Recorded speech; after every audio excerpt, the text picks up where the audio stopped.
Hello, hello, hello. Aurelia Davis here. On so you can hear me a little bit better. But just coming to you this week on a Thursday afternoon, just to say hello and just talk about some interesting things that are going on. Well, as we know, all schools are closed right now. So teachers, enjoy your summer, relax, reflect, and just do all kinds of things that will please you. That's what I'm encouraging people to do. But some of the things that I hope to do this summer also is that I have basically been a component or a lover of audiobooks, Audible books. I have a membership to Audible and I love audiobooks. So I get in my car and I just play books, play books, play books. I have gotten back, and you know what? It's good, but at the same time, it makes you a little bit lazy. So I have decided to just go back to reading, reading, reading, and I did pick up the latest author that I have been looking at, and wanted to try, and I have always loved thick books. The thicker the book, the better I love them, because it keeps me engaged, and I just have a tendency of getting through those pages very quickly and so forth. So I have joined Oprah's book club, and I'm going to be reading The Covenant of Water, and his name is Abraham Verghese. I think it's Verjhese, and I'm going to be reading his book. And you can see it's sort of thick, so I'm going to be probably reading it for a while. But just going back to what I used to do, and then also they have a covenant. They have a summary to go along with the book, so I'm going to be sort of following along with that. But I think that should take me through the summer. Take me through the summer, and then he does have another one. This is his first book, for Cutting for Stone, and so I'm going to read that one also. But I'm going to read the Oprah's book club book first. But just all kinds of things that are happening in the city of Chicago. And just basically, see, the city has a tendency. Chicago has a tendency at the end of the year, they let go teachers, and then they get their new budget. Well, I'm talking about the new budget. It has just been announced that they are going to. Let me look at they're going to release a proposed budget for $9.4 billion. CPS said that 90% of the schools will be getting more funding than last year. And I believe this is because more children have come back, after COVID. More children have come back after COVID. So a lot of these classrooms are not as empty as they used to be, but they may be. So there's a need for more funding. But at the same time, what also goes along with that is that teachers are finding out that children have not fully recovered from COVID. Children have not fully recovered from COVID. We're talking about social emotional learning. And I attended a breakfast about 4 or 5 weeks ago for principals, and we were giving a question for the organization that I represented. We were asking a question of the principals that if we could help them with anything in their buildings, what would it be? And most of the principals stated that they needed more resources for SEL, which is social emotional learning. And so I have taken a few classes in social emotional learning. I've gotten some certificates from a few groups in social emotional learning, and it's something that I'm still learning and still trying to engage in as far as practice it. I haven't. It was not in place when I was teaching, so I really have to get to the point where I practice what they're saying. And from what I'm understanding is yoga, body movement, meditation, all combination of a lot of things, a combination of a lot of things that take place. And so in the meantime, if funding is coming back to, if we're getting more funding to the schools, then this is something that teachers and principals can invest in, because they're finding that that year and a half, or those 2 years, that year and a half when children were basically at home, some things were not in place. Things were not in place. They got out of the habit of just basically being able to sit in a classroom and do things, even though they were glad to come back. But as far as some of the the uh,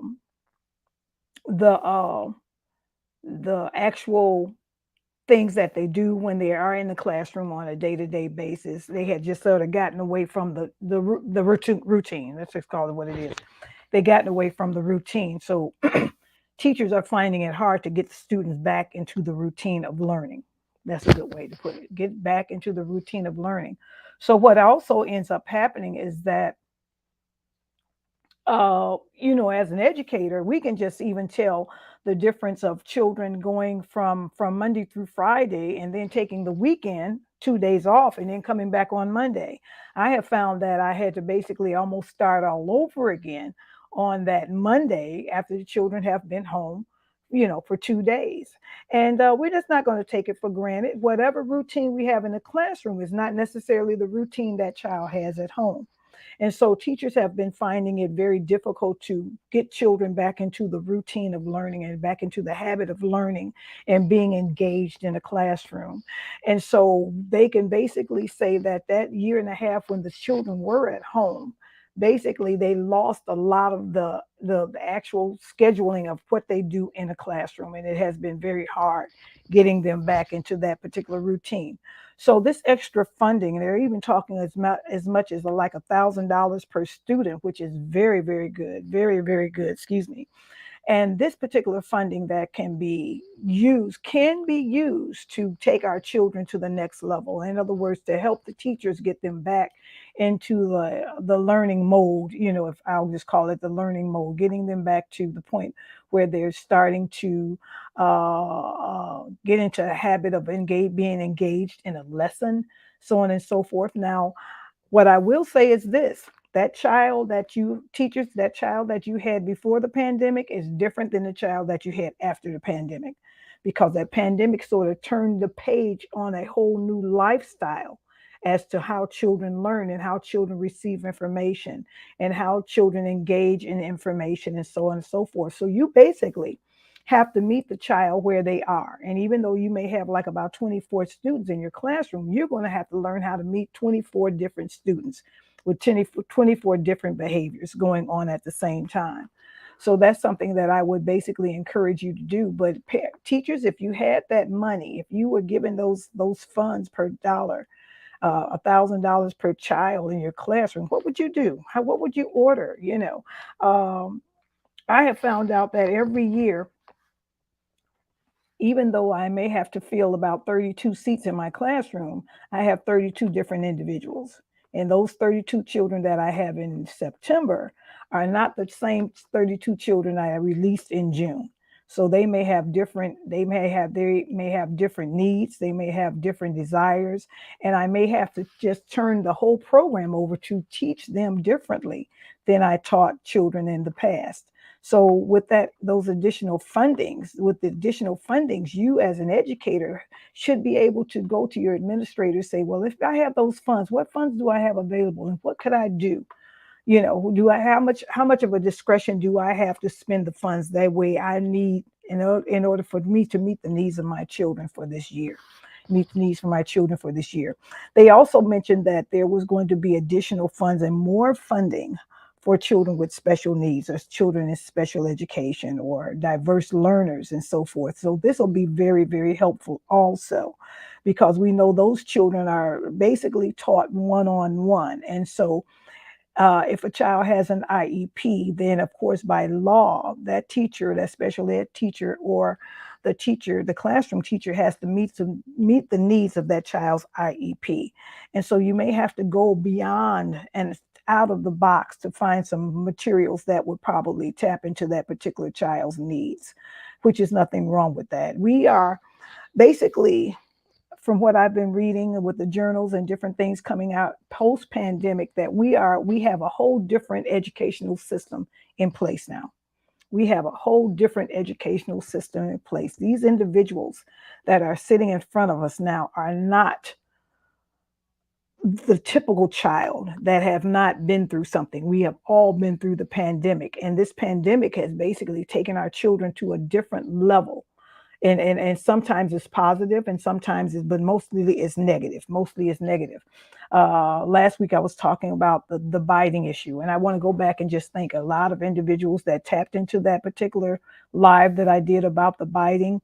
about preschoolers being suspended because of biting in the classroom, and I told you my thoughts on that, and quite a few people agreed with me. Thank you for your support. But even going back to that, make sure that you read within every state has something different. In the state of Illinois has a policy on suspension, or especially suspending children or babies in preschool. So you need to just go back and just read up on what that looks like, just in case you have heard about a child being suspended because of biting. But the money is coming. The money is coming, teachers and educators, in the fall, and just be ready to spend it.